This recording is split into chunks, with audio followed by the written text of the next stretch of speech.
Our next speaker is Dr. Okay, Vivekanand, yes. who's a medical consultant, intraocular lens and cataract services from Arvind Eye Hospital, Pondicherry, a very dynamic, innovative surgeon. I've seen some wonderful videos of his, which are so out of the box.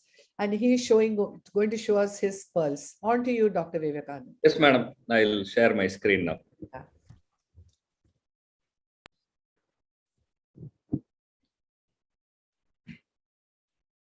So, good afternoon, everybody. I would like to thank Chitra madam and ARC for giving me this opportunity. So, I'll be talking about my learnings in posterior polar cataract. So, be it a novice surgeon or an experienced surgeon, it is going to give chills to everybody. So, first important thing is to have a rhexis. The size of the rhexis is very important. Try to keep it under 6 millimeters so that in case of a posterior capsular rupture, you can always do a reverse optic capture.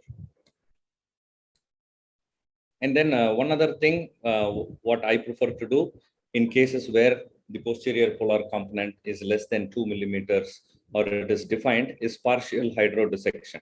In larger PPCs, I wouldn't do this. The main reason for doing this is just to separate the cortex from the back so that it is going to be a little easier. But make sure it does not pass through the posterior part of the posterior polar cataract. No partial hydrodissections if it is really small. And then the most important thing in any PPC case is to have proper hydrodelineations. The main aim of surgery here is to debulk as much as possible, because you should always anticipate a posterior capsular tear or dehiscence in such cases. You can always do an ASOCT preoperatively for proper evaluation. And then the best technique when you're doing a PPC is to do a direct chop when you have a hard nucleus.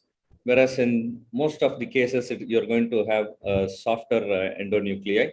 So it is better to go in your epinuclear setting and emulsify them carefully. One other problem in such cases is the epinuclear and cortex combo. What I prefer to do in such cases is to do a viscodissection on both sides, on all sides basically, and float the entire combo. Even if you have a posterior capsular dehiscence, it will all be in one bulk. So chances of dropping is a little less.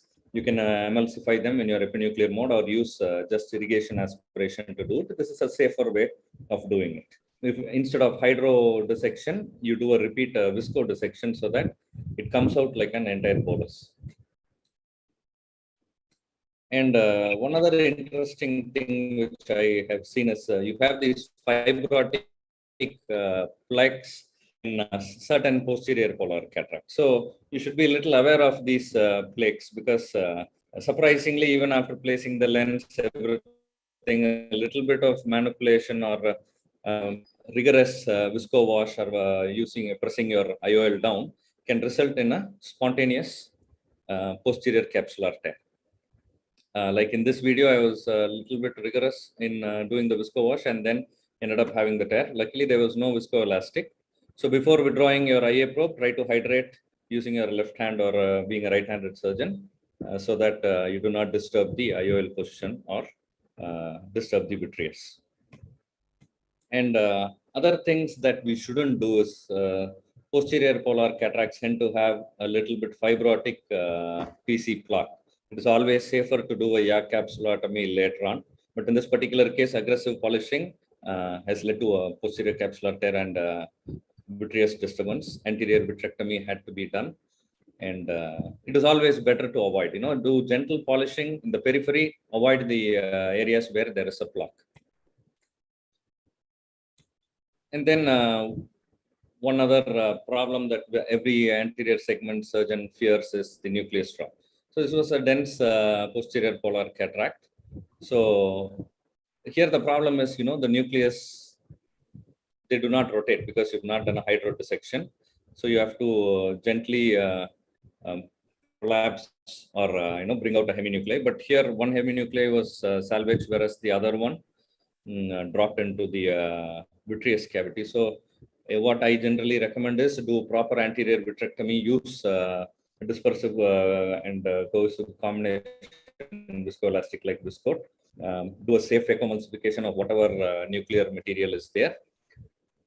And place a 3-piece IOL in the sulcus and suture the main incision and send to the retina. Do not go hunting for the lost nucleus. And then in certain cases like this, where you have a pre-existing posterior capsular dehiscence, preoperatively, I prefer to give mannitol so as to dehydrate the vitreous, do hydrodelineation, safe chopping of the nucleus, emulsifying of the nucleus, and then remove the cortex dry aspiration depending upon the surgeon's preferability. And then since the posterior capsule margin is all fibrous, I chose to place a single piece intraocular lens so that it is perpendicular to the tear. The haptics are perpendicular to the tear. Ideally, it is better to place a 3-piece lens in the sulcus. Since the PC margins are fibrotic, I place them in the back. Thank you very much. Those were wonderful take-home messages. But for the sake of discussion, we would question some of your things. Dr. Anagha, could you try Aarti and also Swapna Nair? Sorry, yeah. Yes, ma'am. And stay connected and do take part in the discussions. Yes, ma'am. Sorry to join in. Yeah. Yeah. As far as Dr. Vivekanand's case, I somehow am not very, I did see another video with a hydro dissection being done for PPC, and it was also in live surgery. These partial hydro dissections, some of it can definitely go through the zonular space and go behind. Either we do hydro dissection or we don't do. So I just wanted the expert. Can I make a comment? Yes. I think I fully agree with you, Chitra, because very difficult to stop the hydro dissection at that point. Yes. It's not a controlled one. Sometimes you can go through that. Better not to do hydro dissection. Hydro delineation is the way to go. And Yes. then I have seen videos, your fantastic pearls you're given.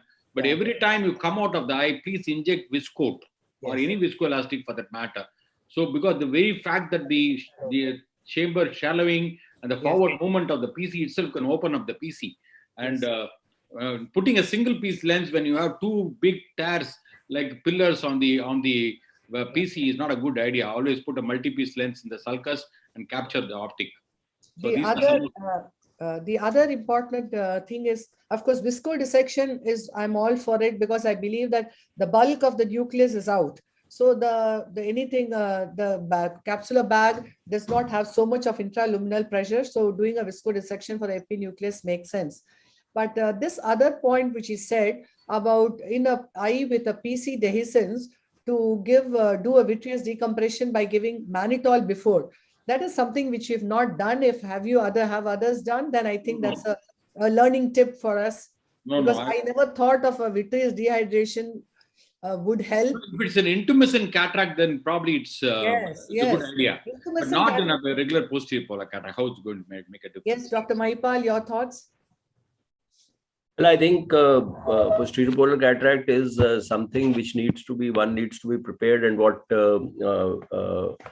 Dr. Vivek said was earlier that nowadays we need to do a pre-operative evaluation, and good HD OCTs can actually give you a look at the capsule. A good slit lamp examination and even an IOL Master 700 can also give you whether there is a pre-existing defect or not.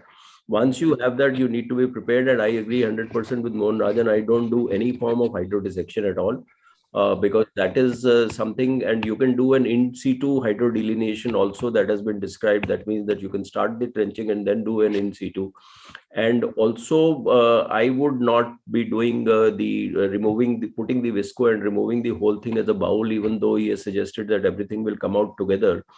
I will take out the epinucleus, peel it off, and then epinucleus normally comes out, and then I'll start peeling off the cortex, and I don't peel off the cortex right till the center. I prefer to bring it up to the center, and then at the final stroke, then we take it out as a single bolus. But otherwise, the mere fact that you know that it's a posterior polar cataract and you are well prepared and you are not doing a hydrodissection, etc., and no rotation, that is something very, very important. I think we are able to get very good results in these patients. And obviously, my pet, this thing of the femtolaser assisted surgery, where you can actually plan your nucleotomy very, very well. And touch wood, with the advent of the femtolaser assisted cataract, I have not had a single drop in a posterior polar cataract of the nucleus, because you are so well planned and kind of prepared for taking it out. So I think the OCT has really changed the dimensions of the game and has made this surgery of posterior polar cataract much, much safer. And Mohan, I 100% agree with you. Do not let the chamber get decompressed. Put in a viscoelastic before you're withdrawing your probe. That is something very, very important. And also go in with a 3-piece lens rather than a single-piece lens. One excellent tip that Dr. Vivek gave was that not to try and polish the plaques which appear to be innocuous, because that could be the last. At times it just blows up, the capsule just blows up for no reason, even after once you have finished the entire surgery. Even a hydration. Even a stromal hydration can produce it. Can do it. But think, what other thing is, if already there's a posterior capsular dehiscence, while we are on the femtocataract discussion, what would be the extra measures which you take on the femtocataract platform? There is a PC opening is already there. So Ram possibly doesn't agree, but I normally always lift up my default setting from 500 to 800 or 1000. And I critically analyze it visually to see whether there's a discontinuity in the capsule, because it is very, very specific and sensitive that you can pick up the discontinuity in the posterior capsule. Even 500, 700, 800 would be fine. But in case you are seeing a discontinuity, the default needs to be a little higher, about 300, 400 microns higher than that, because there's nothing lost in keeping a bigger cushion for the posterior capsule, and that you take out at the right at the end. Visualization and planning the surgery is something which is very, very important that you I have. think the chops in would not today's, have gone all the way through. I think in So the that obviously chops will not go all the way through, because you are seeing as to till what level you are wanting to chop. Yeah. My minimum is 900. My 900 is my minimum. Yeah. I think in all the concepts have been nicely explained. I mean, I would also completely agree that ASOCT is necessary, whether you do it on the LRCS platform or preoperatively. It gives you an idea as to the extent of the problem that you're dealing with preoperatively. And secondly, it's not just the fact that the LRCS also gives you a perfectly centered round rhexis of a 5 millimeters, so that in case you have a PCR, which sometimes happens, then you have an excellent scaffold for creating a optic capture. And yes, we can make it 500, you can make it 800, but if there is a pre-existing tear, it's anyway going to show up. And nucleus emulsification in these soft cataracts is really not a major issue or a major advantage with the laser platform.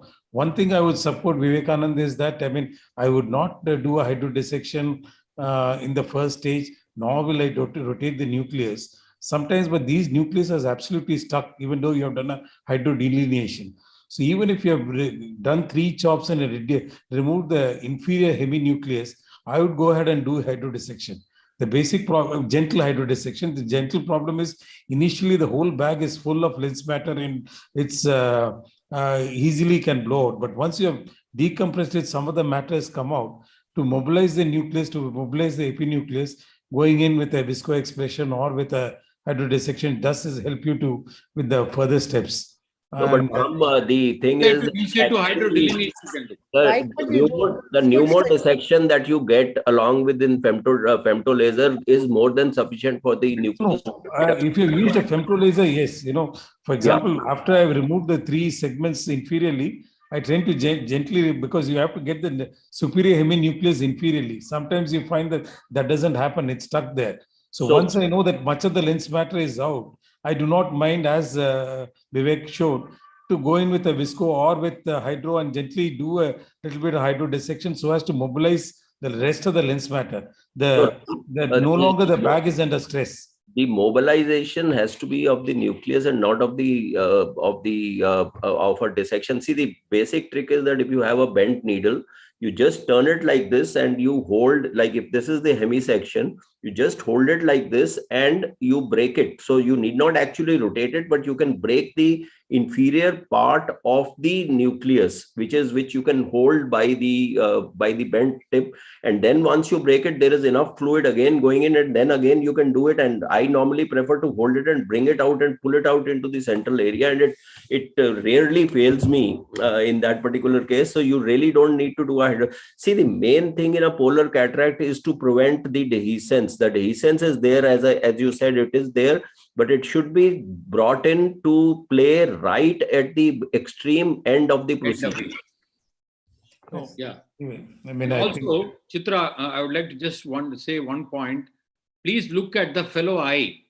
Always look at the fellow eye. If the fellow eye has got some AC IOL or lens in the sulcus, this will give you an indication that this patient is probably having a posterior polar cataract, definitely with a posterior polar dehiscence. So even if you are not able to pick it up pre-operatively, especially when you have mature cataract, you do not know. Look at the fellow eye always. Yes. Anaga, you want to add anything before we go on to our next Ma'am, speaker? my just 2 cents are whether or not you have a flax, because probably everybody may not have access. Why not consider that there could be a pre-operative adhesions and then take all the steps accordingly? So it's always Absolutely. better to be safe rather than sorry. Yes, So true. consider that there is adhesion so that Yeah. there is no step that is going to be wasted anyways. Yeah.